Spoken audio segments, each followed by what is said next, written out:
여러분 안녕하십니까. 생방송 심층토론 안문석입니다. 전주시의 아파트값이 크게 오르면서 두 달 전에 조정 대상 지역이 됐죠. 대출 등 규제가 강화되면서 오름세는 좀 주춤해졌습니다. 하지만 장기적인 안정세가 될지는 더 두고 봐야 하는 상황입니다. 그래서 오늘 생방송 심층토론에서는 전주 지역의 부동산가 앞으로 어떻게 될 것인지, 당국은 집값 안정을 위해서 어떤 방안들을 준비하고 있는지 깊이 짚어보도록 하겠습니다. 시청자 여러분도 참여할 수가 있습니다. 의견을 주시면 자막으로 소개를 해드리겠습니다. 그럼 저희들이 준비한 자료를 보시고 토론 시작하겠습니다. 전주 지역 아파트 가격이 기형적으로 치솟은 지난 1년 동안 회원 수가 2배 이상 증가한 전주의 한 부동산 관련 단체 카톡방입니다. 외지인이 30% 이상 추정되는데도 대화는 주로 전주 신도심 위주로 이루어졌습니다. 아파트 정보는 물론 거래 가격을 이야기했다가 바로 삭제한 흔적도 곳곳에서 눈에 띕니다. 암암리에 작성을 해서 올리고 가격을 올리면 바로바로 서로 예민한 문제들은 글을 삭제를 하거든요. 신도심 신규 아파트 입주민들이 만든 밴드방 대화 내용은 더 심각합니다. 거래 가격을 낮춘 공인중개사 업소명 공개를 요구하며 다른 지역 부동산 이용을 권하기까지 합니다. 주민 요구보다 가격을 낮추는 중개사에는 이른바 가두리라는 표현을 써 거래를 하지 않는 겁니다. 하지만 지금 이 가격에는 조금 시간이 필요하고 거래가 안 될 것 같아 이런 말씀을 드렸는데 가두리는 우리가 이용하면 안 된다 막 이렇게 부동산 카페에.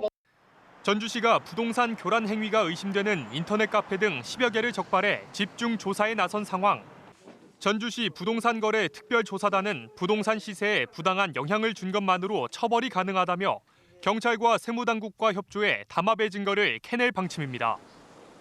지난 한 달여 동안 전주시는 투기 행위가 드러난 97건을 적발해 수사 의뢰하거나 과태료를 부과했는가 하면 1,050여 건의 투기 의심 사례를 정밀 조사하고 있습니다. 전주시는 부동산 시장 교란 행위가 아파트값 폭등의 가장 큰 원인으로 보고 부동산 카페 등 SNS를 중심으로 단속을 더 강화해 나갈 계획입니다.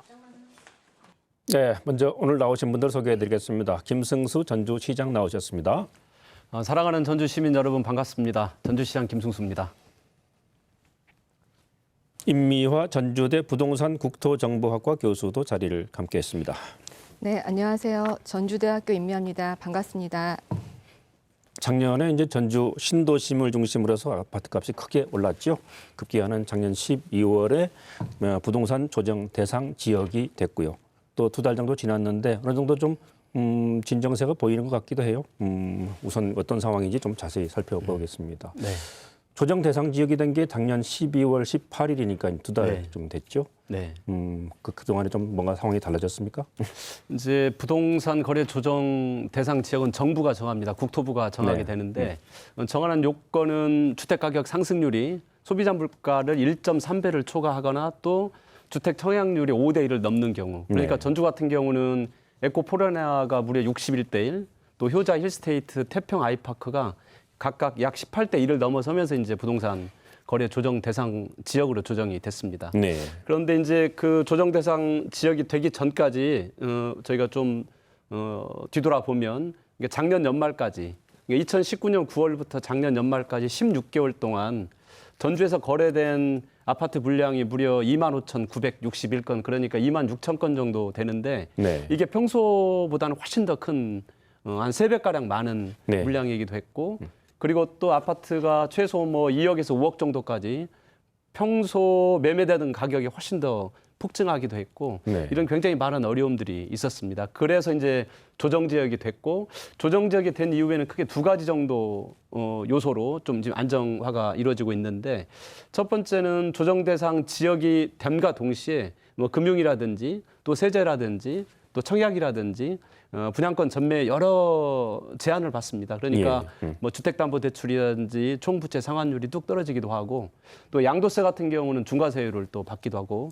그러면서 부동산 조정 지역이 가지고 있는 규제 영향이 하나가 있는 거고, 두 번째는 전주시가 전국 최초로 아파트 거래 특별조사단이라는 걸 저희가 만들어서 면밀하게 분석을 하고 있는데, 분석하고 저희가 조사하고 추적하면서 이게 영향을 미쳐서 어느 정도 지금 안정세에 들은 건 사실입니다. 그렇지만 뭐 이게 이제 겨우 이제 두 달밖에 되지 않았기 때문에 이게 지금 현재 안정세다 이건 굉장히 성급한 판단이고요. 앞으로 계속 면밀하게 지금 여러 가지 과정을 거쳐서 실제 조정 대상 지역이 해제됐어도 문제가 없을 만큼 가야 되는데 아직 거기까지 가기에는 시간이 좀 더 필요한 상황입니다. 예.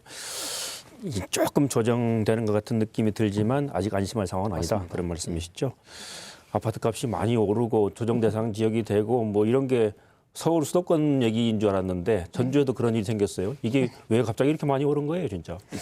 네, 저는 일단 이 전주시 집값 상승의 이유를 크게 이제 시대적 요인하고 네. 전주시의 이제 내부적 요인으로 좀 말씀을 드리고 싶습니다. 네. 일단 시대적 요인을 보면은 이건 전주시만에 이제 해당되는 요인이 아니죠.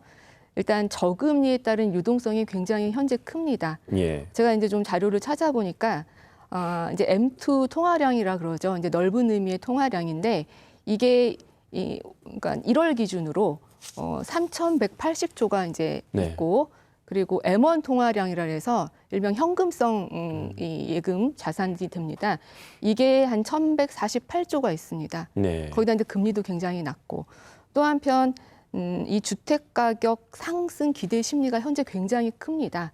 이제 한국은행에서 주택 가격 전망 조사를 해서 네. CSI라는 지수를 발표하는데 이게 1년 뒤에 집값이 얼마만큼 오를 것인가에 대한 그런 전망 지수가 되는데 네. 이게 작년 12월 기준으로 그간에 이제 있었던 이 전망 지수 중에서 최고치에 해당이 됩니다. 132의 지수를 달하고 있고 네. 현재는 조금 떨어졌습니다.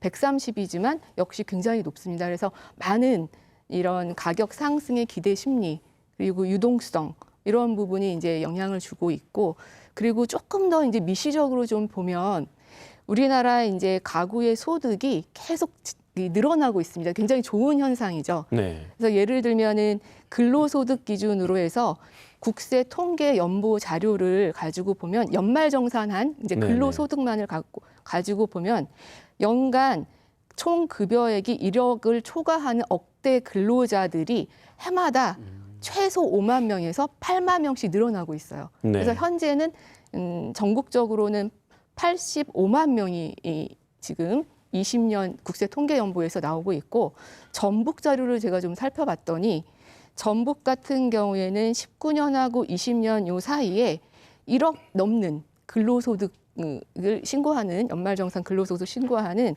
이 1억 넘는 이 고액 연봉자들이 3,177명이 또 늘었어요. 네. 근데 이 중에 상당수가 이제 전주시 그리고 인근 지역에 있죠.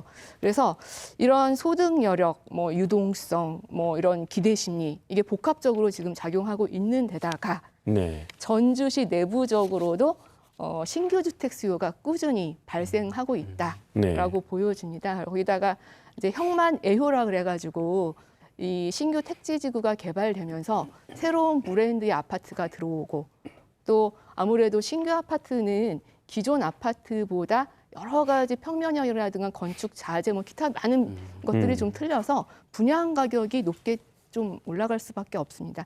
이런 것들이 이런 요인으로 좀 작용을 했다라고 보여지는데 그럼에도 불구하고 왜 갑자기 단기에 뛰었는가가 네. 이제 핵심입니다.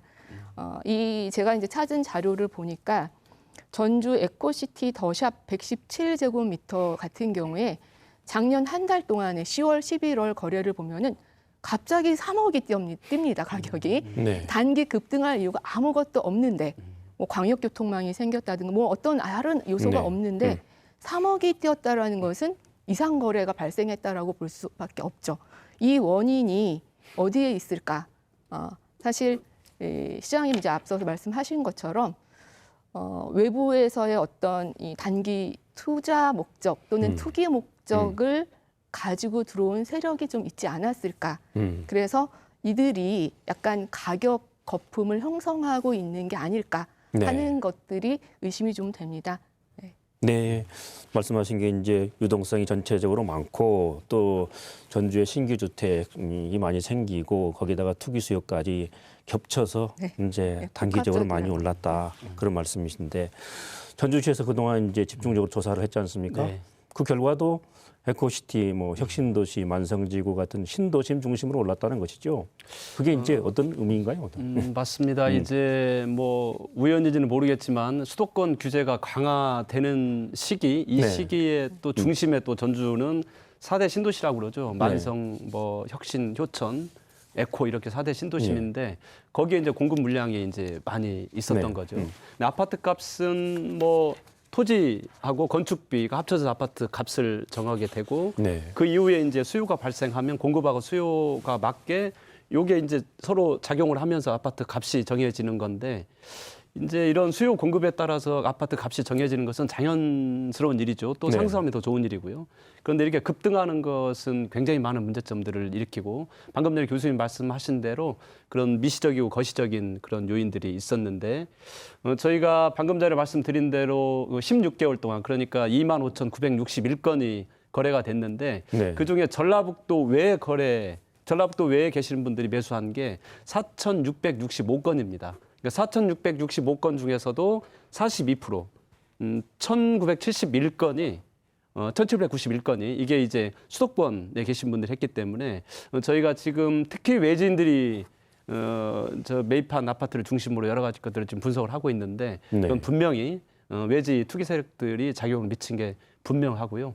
우리 시민들 입장에서는 또 이제 우리 아파트 값이 올라가고 또 패닉 바잉이라고 그러죠. 막 다른 아파트를 올라가니까 지금 사야겠다 하면서 이제 또 30, 40대 영끌도 있고 여러 가지 그런 복합적으로 작용을 하면서 아파트 투기에 그런 광풍이 불었던 건 분명합니다. 예. 전주는 이제 조정 대상 지역이 되고 시장님 말씀하신 대로 이제 집중적인 단속도 하고 그러면서 약간 이제 안정세가 되는 것 같은데 그 바람에 또 뭐 주변 지역이 좀 오른다면서요. 그러면 전라북도 안에서도 풍선 효과가 있는 거예요? 네. 네. 정말 이 풍선 효과의 끝이 어디인지 네. 정말 의심스러울 정도로 제가 이제 KB 아파트 가격 동향 조사 자료를 좀 보고 나왔습니다. 네.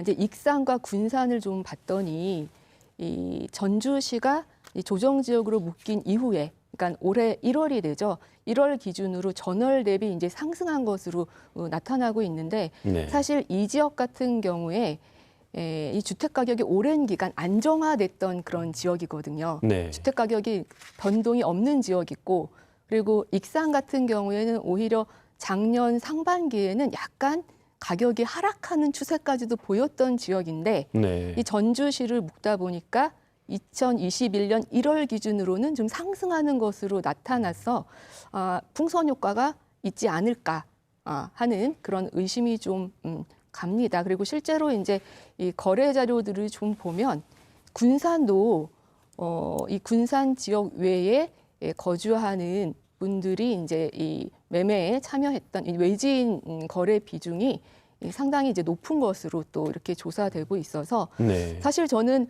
외지인이 우리 지역에 투자해 주는 거는 좋다고 저는 보고 있습니다.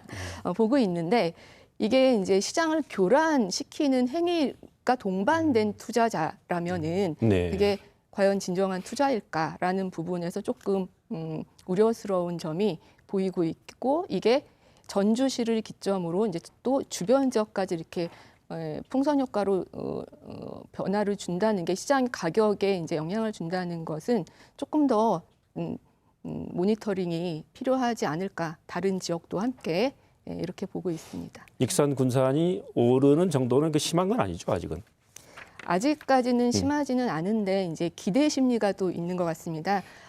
일명 옆 동네의 값이 오르면 이제 우리 집 값도 오를 네. 것이다라고 생각해서 실수요자도 그런 추격 매수를 하는 경우도 있고, 또 한편으로 이 군산 같은 경우에도 또 신규 택지나 신규 아파트가 꾸준히 공급이 되고 있습니다. 그래서 그런 부분이 이제 복합적으로 영향을 미치지 않았을까 하는 생각이 좀 듭니다. 네. 이제 조정 대상 지역이 되면서 이제 매매가 규제되고 네. 그러면서 약간 안정세가 되는 건 좋은 일인데 네. 매매가 안 되면서 이제 대출 규제 심해지고 그러니까 네, 매매 네. 어려워지고 그러면서 이제 전세 수요가 많아지는 모양이에요. 또 네. 이사철도 얼마 안 남았는데 네.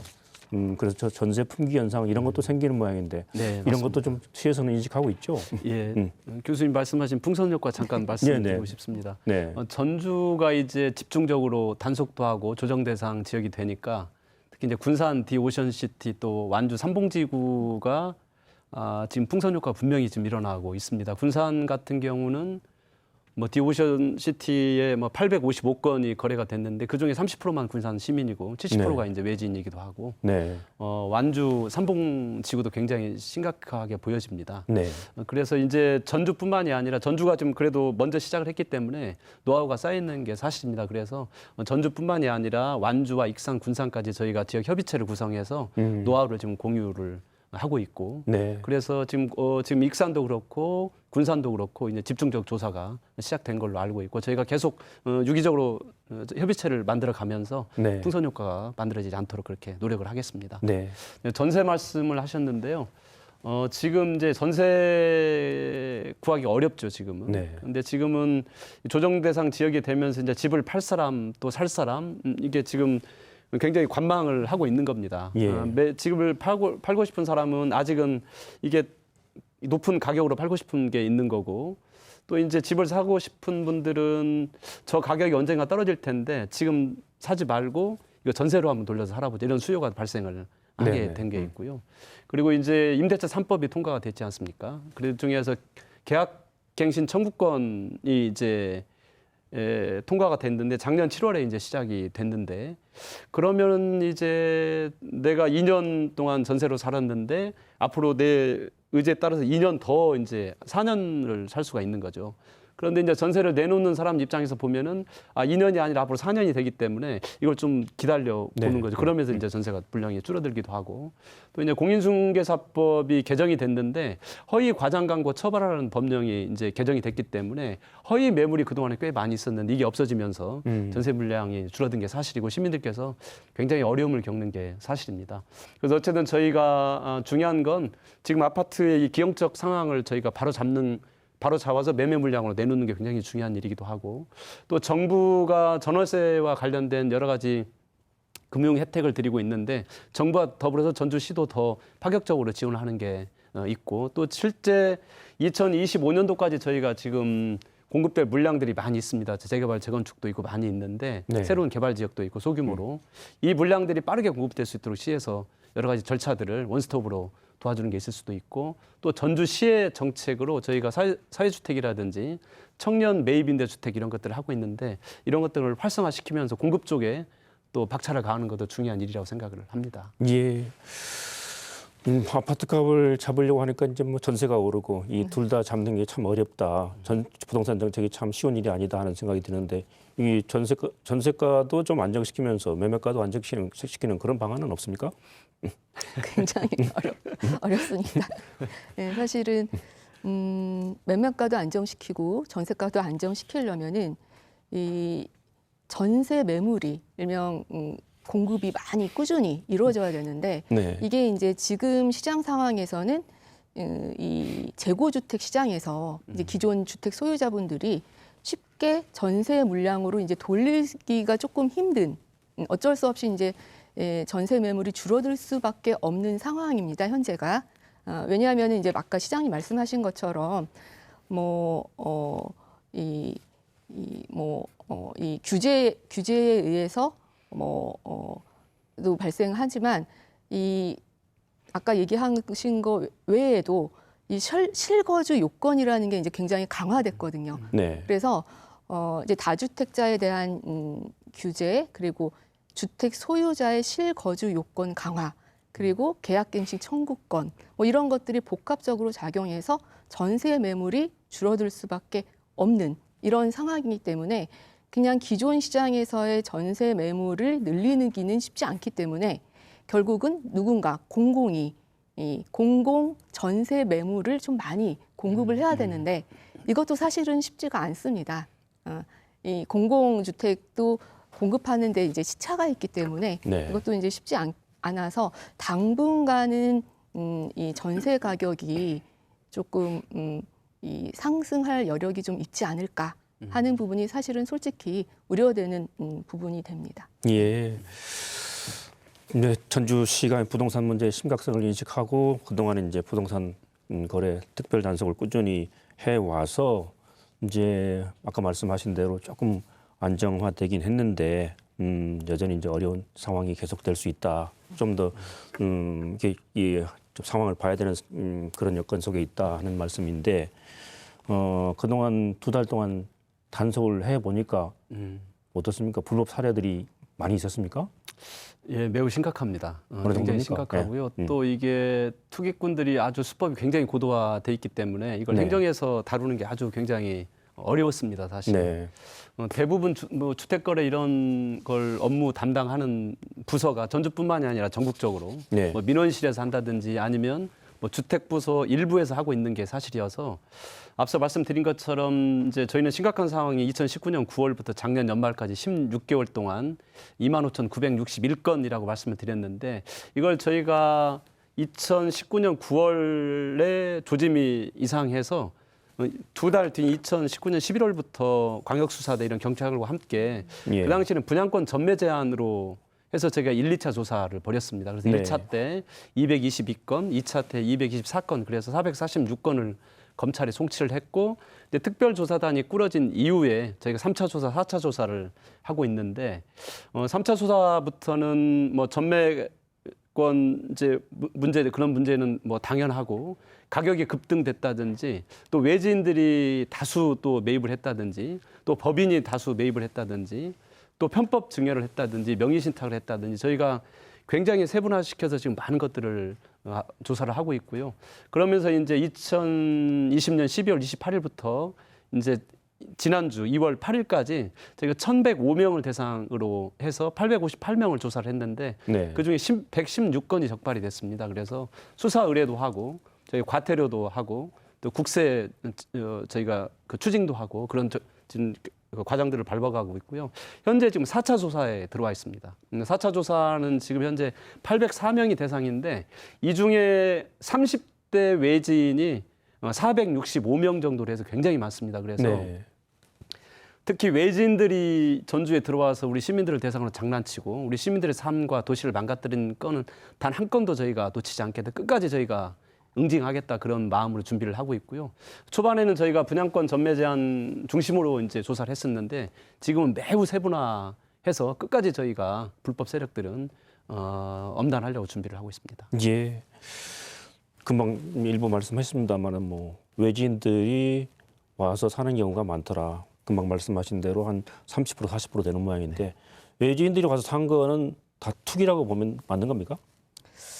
모두 투기로 보기는 어렵습니다. 사실 이제 투기, 투자를 딱 잘라서 구분하기도 사실은 힘들고, 이걸 뭐 우리 사회에서 이제 지금 문제가 되는 투기 행위에 대해서 규제가 필요한 거지, 이 어떤 주택을 자유시장 이 체제 안에서 자유롭게 거래하는 부분에 대해서는 네. 그리고 어떻게 보면은 우리 지역에 많은 투자가 이루어지고 누군가 사준다. 이게 이제 우리 지금 현재는 주택 가격 상승기이기 때문에 이게 문제가 될 수 있지만 이게 하락기라고 생각하면은 이게 오히려 도움이 될 수도 네. 있는 그런 거기 때문에 이 외지인의 이 주택 구매 비율 자체보다는 투기 행위에 대해서 좀 집중할 필요가 있다라고 보여집니다. 그래서 제가 생각하는 투기라는 것은 단기 수익만을 목적으로 시장을 교란하는 행위입니다. 네. 이 부분을 잡아서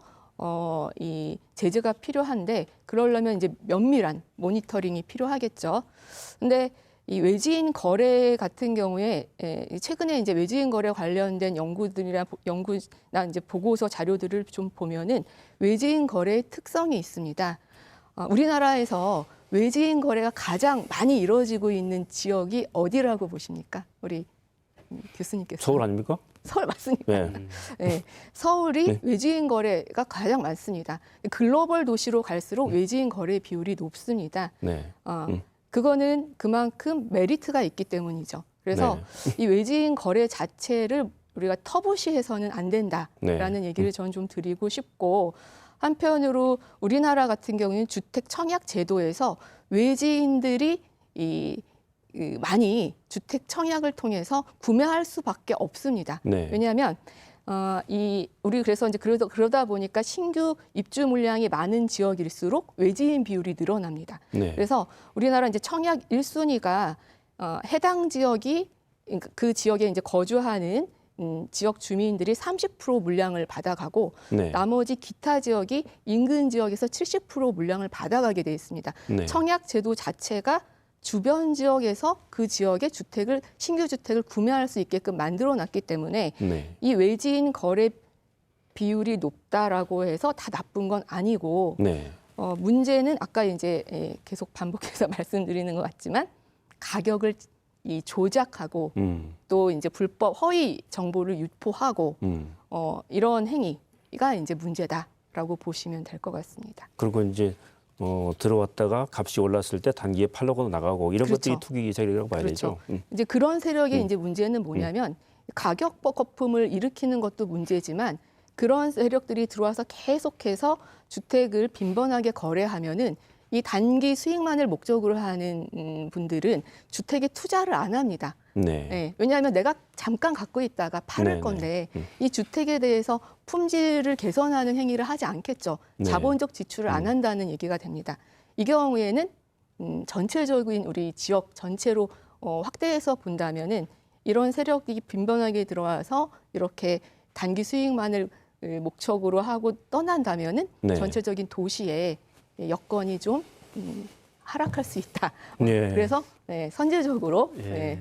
이런 대응이 좀 필요하다라고 예. 보고 있습니다. 일단 저희는 이제 실거주 목적이 아니면 투기성으로 보고 이제 저희는 면밀하게 지금 네. 바라보고 있고요. 이제 가격이라는 게 결국 수요와 공급으로 해서 어느 정도 완정화가 될 텐데 결국 투기를 했다면 언젠가는 그 거품이 네. 우리 시민들 도민들에게 다 부담으로 오는 거기 때문에 그런 걸 막아내는데 집중을 해야 된다고 봅니다. 예. 저희는. 특히 관심 모았던 게 그 에코시티의 11억짜리인데 네, 예. 그거는 실제로 거래가 이루어졌습니까? 예, 현재 잔금일이 아직 도래를 하지 않았습니다. 잔금일이 도래를 안 했기 때문에 현재는 진행 중에 있고 저희가 지금 굉장히 면밀하게 살펴보고 있습니다. 예. 어떻게 보세요? 이런 경우 가격을 높이기 위해서 실거래 신고를 하고 잔금 지급하기 전에 뭐 계약 해지를 한다든지 뭐 이런 식으로 해서 높여놓기만 하고 호가만 높여놓고 이럴 가능성이 있습니까? 충분히 있습니다. 네. 네. 네, 우리가 이제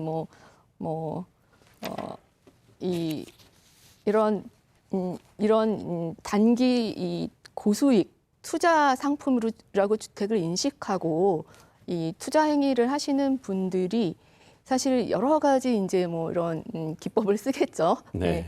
그 중에 이제 방금 말씀하신 것처럼 실제 이제 거래할 의사가 없으면서 그 거래 가격만 높여놓고 매매를 이제 취소하는 이런 자정 거래도 있을 수 있고 그래서 이런 것들이 사실은 이제 문제라고 보여지고 그리고 전주 에코시티의 더샵 같은 경우에도 작년 10월에 이제 8억 6천에 거래됐던 게 11월에 이제 11억에 거래됐는데 그게 이제 아직까지도 잔금을 안 미루고 있다라고 하면은 조금 또 의심스러운 예. 근데 자꾸 이렇게 의심의 눈으로 보면 안 되겠지만 그런 부분이 좀 있고 근데 이게 전주시만의 문제는 아닙니다.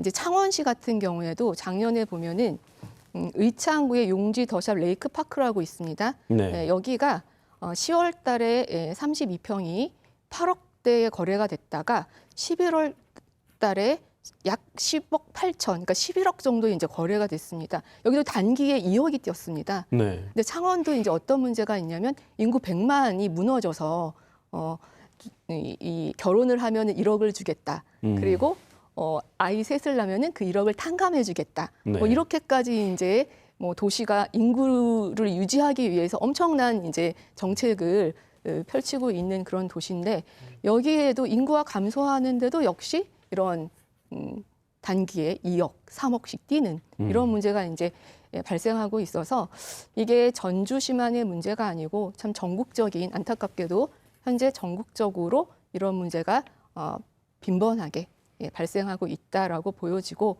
한편으로 이제 저도 이 토론에 나오면서 전주시가 가장 다른 지자체보다 제가 오늘 시장님 나왔다고 하는 말씀이 아니고 전주시가 가장 먼저 분양권 거래에 대해서 광역 수사대에 네네. 수사를 의뢰를 하고 그리고 행정조직상에 이 아파트 거래 특별조사단을 만들었다라는 부분이 네. 굉장히 인상 깊고 적극적 행정을 하고 있다라고 보여집니다. 근데 제가 이제 조금 우려되는 점이 있고 이제 질문을 좀 드리고 싶은 점인데 사실 이 조정 지역으로 이제 지정된 이후에 거래량을 보면은 이 문제가 되는 전주시에서 가장 문제가 되는 형만 애효 지역의 거래량이 완전히 급감했습니다. 네.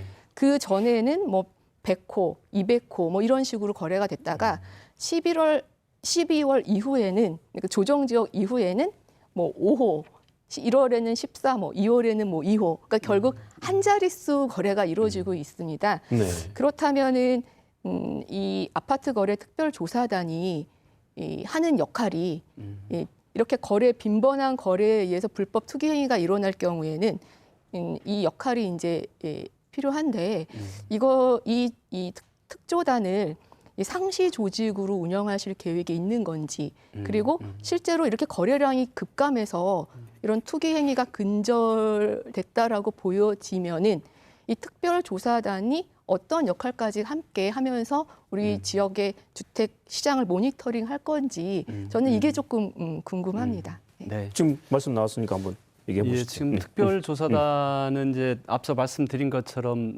다른 지역은 뭐 주택과 또 민원실 이런 데서 일부 하고 있는데 이번 특별조사단은 365일 가동되는 이제 신설된 항시적인 조직입니다. 예. 여기에는 이제 세무직, 지적직, 뭐 건축직 이런 분들이 와 있고 또 특히 이제 부동산 중개 현황을 가장 잘하고 현장을 잘 아는 부동산 중개인 2분이 이제 공무원으로 채용이 돼가지고 11분으로 운영이 돼 있고 뭐 현재는 저희가 이제 단속 위주로 지금 아주 강력한 단속을 네. 하고 있는데 부동산 특별조사단만 가동되는 게 아니고 저희가 동시에 주택을 공급하는 건축가라든지 또 전주는 사회주택, 청년주택 이런 관심이 많이 있는데 주거복지과라든지 또 아파트를 지을 수 있는 땅을 제공하는 도시계획과라든지 이런 부서가 동시에 회의를 지금 계속 하고 있습니다. 그래서 불법은 저희가 엄단하기도 하지만 주택 공급 측면에서도 저희가 충분한 원활하게 할 수 있도록 그 준비를 저희가 함께 하고 있고요. 아파트 특조단이 어느 정도 시간이 지나면서 이제 성과를 거두면 집을 사는 우리 시민들께서 이제는 안심하고 집을 살 수 있겠다. 그리고 외부 투기 세력이 없이 우리 전주는 상당히 안정될 수 있겠다. 이제 이런 시기까지 꼭 왔으면 좋겠고요. 그렇지만 아파트 특조단은 숫자는 좀 줄어들 수는 있지만 여기는 상시 조직으로 저희가 예. 계속 가동이 될 거고 또 특히 전주 전역에 9개 권역을 나눠서 모니터 요원들이 지금 돼 있습니다. 그래서 그분들도 함께 현재 상황들을 저희가 계속 챙기고 있고 이제 내가 굳이 돈이 많아서 나는 이 아파트를 굳이 싼데 비싸게 사고 살아야겠다 이런 생각이 있는 분들은 뭐 이제 그분이 알아서 할 일이지만 그런데 이제 이게 투기가 근절이 안 되면 실제 우리 시민들 아파트가 필요한 실수요자들 또 서민들이 들어갈 수 있는 내가 평생 돈을 모아서 좀 살람하면 집값이 올라가 있고 또 모았는데 또 올라가 이러면 평생 집을 저희가 구입을 못하지 않습니까? 그래서 서민들과 실수요자들의 피해가 가기 때문에 어쨌든 이런 불법 투기 세력은 저희가 계속적으로 단속할 수밖에 없다는 말씀입니다. 예. 우리 초두에 화면에도 나왔습니다만은 뭐 부동산 카페, 입주민 카페 이런 데서 이제 얼마 이하로는 팔지 말자. 뭐 그 부동산 싸게 중개하는 중개인한테는 가지 말자. 뭐 이런 거 커뮤니티에서 계속 올리고 또 외부인들이 들어와서 그런 얘기를 또 뭐 계속 올려서 부동산 시장을 교란하고 이런 것들도 처벌할 수가 있습니까? 사실 뭐 이제 실질적으로 요즘 정보화 사회에 뭐 카페나 SNS나 뭐 밴드를 통해서 그런 의견을 주고 받는 거는 사실 그거 자체만은 비난의 대상은 아니라고 보여집니다.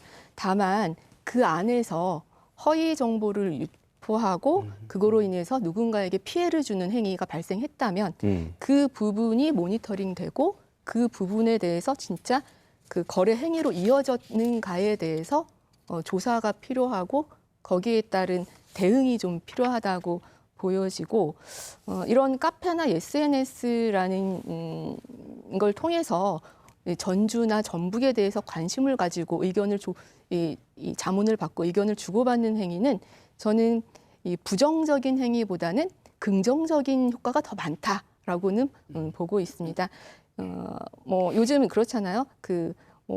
주변에서 짜장면 한 그릇을 시켜 먹으려고 해도 SNS에 이 집 짜장면 맛있나요? 해서 물어보고서는 정보를 얻는 게 요즘 젊은 사람들의 이 구매의 특성이 됩니다. 그렇다면은 저희 이 카페나 SNS에서 전북에 대해서 질의하는 사람들이 많아진다라는 거는 긍정적인 건데 거기에서 그거를 악용하는 세력에 대해서만 저희가 좀 주의를 가지면 어떨까 하는 생각입니다. 그러니까 실제로 활동 자체가 긍정적인 효과도 있고 정보를 주고받는 그런 효과가 큰데 그렇죠. 그 안에서 실제로 허위 정보를 뿌리거나 뭐 잘못된 정보를 통해서 부동산 시장을 교란하는 행위 이걸 잘 가려내야 된다 이런 얘기인 것 같은데요. 예. 실제로 그런 활동을 하고 계시죠? 예, 저도 교수님 말씀 전적으로 동의합니다. 그러니까 뭐 단톡방, 또 카페, 밴드, 뭐 페이스북, 뭐 이런 이 소셜 미디어 중심으로 하는 또 네. 집단지성을 발휘할 수 있는 굉장히 좋은 계기라고 생각을 하고요. 또 그걸 통해서 우리 사회가 많은 발전도 하고 진보하고 있다고 생각을 합니다. 그런데 이제 앞서 우려하는 바대로 이 단톡방 또 카페 밴드를 중심으로 해서 아파트 투기 세력들이 있는 게 분명하고 또 저희가 신고를 현재 받고 있습니다. 그래서 네. 저희가 이제 조사를 하려고 했더니 바로 폐쇄하는 경우도 있고 또 이걸 통해서 투기 세력들의 활동이 저희들로 지금 계속 포착이 되고 있기 때문에 그건 강력하게 단속을 하려고 그러고 지금 또 법도 만들어져 있습니다. 뭐 네. 이렇게 그리고 다만 이제 처벌 조항 이런 게 좀 적긴 한데 이런 것들은 법 개정도 저희가 요구할 계획입니다. 다른 지자체들 아까 임 교수님 말씀하신 대로 전주시보다는 그렇게 적극적으로 나서지 않는 모양이죠. 다른 지자체들은 어떻습니까? 다른 지자체 활동은? 뭐 다른 지자체에서도 전주시 사례를 주의 깊게 저는 보고 있다라고 생각됩니다. 그래서 뭐 군산 같은 경우에는 조만간 이제 전주시처럼 어떤 특별한 이런 상시 모니터링 체계를 갖출 계획도 있는 걸로 알고 있고, 뭐 기타 다른 지자체, 그러니까 전북 외에 다른 지자체도 전주시 사례를 케이스 스타디 많이 하고 있습니다. 예를 들면은 이 코로나 때 이제 한옥마을에서 착한 임대인 운동이 벌어졌지 않습니까? 이게 이제 전국적으로 확산되는 것처럼 이 전주시의 이런 아파트 거래 특조단과 같은 이런 행위도 이 적극적인 행정도 다른 지자체에서 아마 모니터링하고 있지 않을까 생각하고 있습니다. 조정 대상 지역이 되고 이제 특별조사가 계속되고 그러면서 일부 안정이 되고 있습니다만 이런 것이 없어도 상시 안정되는 그런 상황이 빨리 와야 되겠죠. 투기가 근절되고 실제로 이제 집이 꼭 필요한 사람, 실수요자 이런 사람들이 적정한 가격으로 집을 살 수 있는 그런 상황이 빨리 와야 되겠습니다. 조정 대상 지역이 언젠가는 이제 해제될 거 아니에요? 네. 해제되면 아까 일부 말씀하셨습니다만 그 이후에는 이제 이 특조단은 뭐 주로 이제 모니터링 활동을 하게 됩니까? 어떻습니까? 예, 지금 조정 대상 지역 해제하냐 이 문제는 이제 6개월 정도가 지나면 저희가 이제 요구할 수도 있고 또 여러 가지 뭐 정성적 정량적 평가를 통해서 정부에서도 이제 직권을 해제할 수가 있는데 현재는 관망을 하고 있고 또 이제 해제가 됨과 동시에 또 금방 그 반격이 시작되는 경우가 굉장히 많이 있기 때문에 그건 굉장히 주의 깊게 잘 보고 있고요. 어쨌든 해제가 되면 뭐 안정이 돼야 당연히 해제를 하겠지만 해제가 되면 다시금 이렇게 역공이 없도록 또 광풍이 불지 않도록 그 시민들이 사는 집이라는 게 사실 저는 제일 시장으로서 화가 나는 게 먹는 거 자는 것, 이 먹는 거하고 이 집은 너무 중요하지 않습니까? 그래서 사람 사는 집으로 장난치는 세력들은 반드시 그건 엄단하겠다, 상시 조직으로 계속 끌어가겠다 이런 말씀을 드립니다. 예. 근데 정부 규제가 풀리면 이제 시에서 아무리 단속을 해도 이게 한계가 있지 않습니까? 이 시에서는 앞으로 이제 어떻게 대응을 해야 될 것 같습니까? 조정 지역의 효과가 지금 나타나고 있는 단계인데 이게 뭐 6개월 이후에 이제 안정이 됐다고 해서 풀어진다면 그때 시점에서의 이제 뭐 전반적인 우리나라 이 주택 시장 현황을 좀 보긴 해야겠지만 아마도 다시 이 가격 상승 여력이 발생할 수는 충분히 있다라고 보여집니다. 그래서 이제 이 상시 조직화 시키는 부분도 필요하고 그리고 이 주택 정책에 대해서 중앙 정부도 지방 정부의 역할을 좀 인정을 해주고 예. 이 주택 시장 자체가 이제 지역성이 굉장히 강한 그런 시장 특성이 있기 때문에 그리고 실거래가 신고 같은 경우에 시군구에 이제 신고를 하기 때문에 시군구에서 가장 먼저 그 지역의 이상 수치를 발견할 수 있습니다. 네. 그래서 지자체의 이런 역할을 좀 인정해 줘서 구체적으로는 저는 이 국토부에서 지금 운영하는 이제 부동산 거래 관리 시스템 RTMS라고 있습니다. 근데 이 RTMS가 현재는 시도 단위에서 부동산 거래를 월간 자료 정도만 조회할 수 있게 되어 있는데 이걸 조금 더 그 세부 내역을 볼 수 있도록 시군구 단위에서 문제가 발생하기 때문에 이걸 좀 세부 내역을 좀 파악할 수 있도록 좀 열어준다면은 그 지역 시장에 맞는 주택 정책을 지자체가 좀 펼 수 있지 않을까 하는 생각이 좀 듭니다. 예. 근데 지금까지는 이제 주로 이제 투기 근절 이런 얘기 네. 했습니다만은 실제로 시민들의 주택 수요가 어딘지 이것도 네. 좀 잘 파악이 돼야 될 것 같아요. 네. 좀 전주는 주택 보급률이 100%가 넘잖아요. 113% 네. 정도 된다고 들었는데 예. 그렇다면 이제 한 가구당 집이 하나 이상 된다는 거잖아요. 예. 예. 그럼 집값이 안 올라야 되는 거고 네. 거기다가 또 집이 계속 공급되는데 그러면 떨어져야 되는 상황이거든요. 근데도 불구하고 계속 집값이 오른단 말이에요.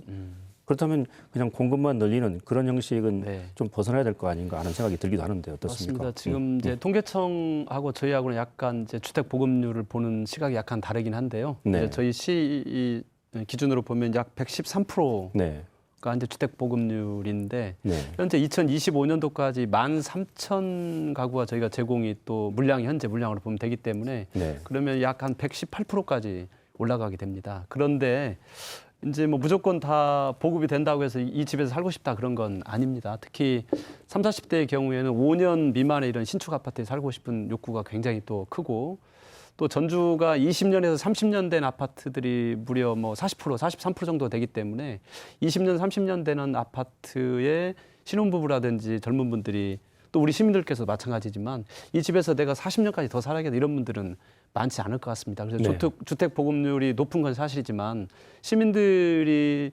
기호하는 또 시민들 요즘에 변하는 라이프 스타일에 네. 맞게 그런 주택 공급은 태부적인 게 뭐 사실입니다. 그래서 어쨌든 그렇지만 현재 또 도시가 인구는 늘어나지 않는데 도시가 무조건 팽창하는 거는 바람직하지 않기 때문에 도심 내에서 유유지를 저희가 많이 확보를 해서 거기에 예. 이제 시민들이 원하는 형태의 주택을 공급할 수 있도록 그렇게 노력을 하겠습니다. 예. 지금 말씀하신 대로 이제 신규 아파트 수요가 이제 많잖아요. 사람들은 새 집에 살고 싶은 욕구가 기본적으로 있으니까요. 그렇다고 해서 이제 뭐 계속 새 집을 또 공급할 수는 없잖아요. 뭐 어떤 대안이 있을까요? 네. 일단 전주시 같은 경우에는 이 주택 보급률의 이 113%지만 네, 이 주택 보급률에 들어가는 이 주택 수라는 거에서는 품질로 주택 수를 저도 네네. 말씀하신 것처럼 네. 품질로 봐야 된다라는 말씀을 좀 드리고 싶고 그렇다면은 이 주택을 무한정 놀릴 수 없다. 그러면 기존에 있던 재고 주택의 주거의 품질을 높이는 정책이 좀 필요하지 않을까 하는 생각이 좀 듭니다. 그래서 이제 중단기적으로는 뭐 주택 개량을 좀 지원을 해준다든가 또 이렇게 자력으로 또 개량할 수 없는 그런 가구들도 많이 있습니다. 그래서 주택 품질을 개선하는 그런 지원 정책을 좀 하면 어떨까 하는 의견을 좀 드리고 싶습니다. 예. 금방 말씀하신 개량 이런 게 우리 시장님 관심 많은 도시재생 이런 거하고 연결되는 거 아니에요? 맞습니다. 네. 이제 전에는 이 주택을 제공하는 과가 주택과라는 데였어요. 근데 그때는 뭐 이제 소방법, 건축법상 문제만 없으면 허가를 내주는 아주 단적으로 말씀드리면 그런 부서였는데 네. 이 주택과를 주거복지과로 만들었습니다. 그냥 무조건 주택을 제공하는 게 아니라 실제 살고 있는 주민들의 주거권이 인간의 기본권이라고 생각을 하기 때문에 네. 가장 중요하다고 생각해서 주거복지과를 만들었고요. 말씀드린 것처럼 계속 팽창을 할 수가 없기 때문에 도심 내부에서 유유지를 찾고 네. 또 전주가 주거 복지센터도 만들고 또 해피하우스라는 주거를 질 좋게 저희가 개선해주는 그런 여러 가지 시스템도 많이 있기 때문에 그걸 통해서 주거를 훨씬 지금보다 삶의 질이 훨씬 낫도록 저희가 개량해 주는 것도 중요하고 구도심을 또 현재 라이프 스타일에 맞게 또 도시 재생 방법을 통하고 일부는 네. 또 재개발도 하면서 시민들의 추이에 맞게 저희가 공급을 하는 게 굉장히 중요한 요소라고 보여집니다. 네. 전체적으로는 흐름으로 봐서 이제 이 정부도 엄청 고민이 많은 것 같은데 25번째 부동산 대책 뭐 지난 4일 날 내놨잖아요. 그 핵심 보니까 전국에 83만 호를 공급하고 수도권에 32만 호를 공급한다 이런 내용이더라고요. 그게 우리 지역에도 좀 영향을 줄까요? 이번 이제 이사 부동산 대책 같은 경우에는 그동안에 이제 수요 억제 정책에서 조금 이제 정책 방향을 바꾼 게 네. 됩니다. 그래서 공급 대책이라고 볼 수 있는데 이게 사실상 83만 호가 수도권에 61만 호고 그리고 광역시에 이제 22만 호입니다. 5대 광역시. 그래서 저희 이 전주시 같은 경우에는 직접적 공급에 의한 이 이사 대책에 의한 직접적 영향은 좀 없을 거로 이렇게 보여집니다만 아마 곧 이 지방 중소도시 등에 대해서도 구체적인 공급 물량을 상반기 중에 국토부에서 내놓겠다라고 네. 또 같이 공표를 했거든요. 그래서 어떤 물량을 내놓을지 그게 아마 그 지표가 우리 이 전주시에 영향을 줄 수도 있지 않을까 네. 하는 생각이 좀 듭니다. 예. 뭐 어떻게 하면 전주시의 집값 안정시킬까 얘기를 하다 보니까 시간 다 됐는데요. 간단히 마무리 발언 시장님부터 해주시죠. 네, 시민 여러분, 사람 사는 집으로 장난치는 불법 투기 세력들 반드시 엄단하겠습니다. 그리고 특히 외지인들이 들어와서 우리 시민들의 삶을 망치고 도시를 망치는 일들 단 한 건도 허용하지 않겠습니다. 전주시가 최선을 다해서 우리 서민들 또 집이 실제 필요한 실수요자 우리 시민들을 지켜나갈 수 있도록 하겠습니다. 그리고 이제 코로나 백신 접종이 시작이 됩니다. 연말까지 무려 54만 8천여 명의 시민들 백신 접종을 해야 합니다. 시민들의 많은 협조 부탁드리겠습니다. 네. 임 교수님 마무리 발언 해주시죠. 네, 저는 주택 전문가지만 장기적으로 볼 때 이 주택 가격에 얽매이는 정책이 바람직하지 않다라고 보입니다. 가격에 얽매이는 정책보다는 주택의 품질 그리고 도시 경쟁력을 강화하는 정책이 좀 필요하다라고 보고 있는데 기업이 투자해서 이 지역의 일자리를 만들고 그리고 그걸로 인해서 지역의 소득이 높아지면은 당연히 자연스럽게 주택 구매력 지수가 높아지게 됩니다. 그래서 이렇게 주택 구매력을 높여주는 그런 도시 이 경쟁력 정책이 가장 중요하다라는 의견을 좀 말씀드리고 싶습니다. 예. 뭐 땅과 집을 갖고 싶은 욕구는 동서고금망론하고 인류 모두가 가져왔죠. 오늘 전주시장 나오셔서 좋은 말씀 많이 해주셨습니다만 그런 욕구를 잘 충족시켜주는 것이 또 유정자의 책임이죠. 더 창의적인 정책, 더 획기적인 아이디어 계속 기대를 해보겠습니다. 오늘 토론 여기서 정리하겠습니다. 다음 시간에 다시 뵙겠습니다. 감사합니다.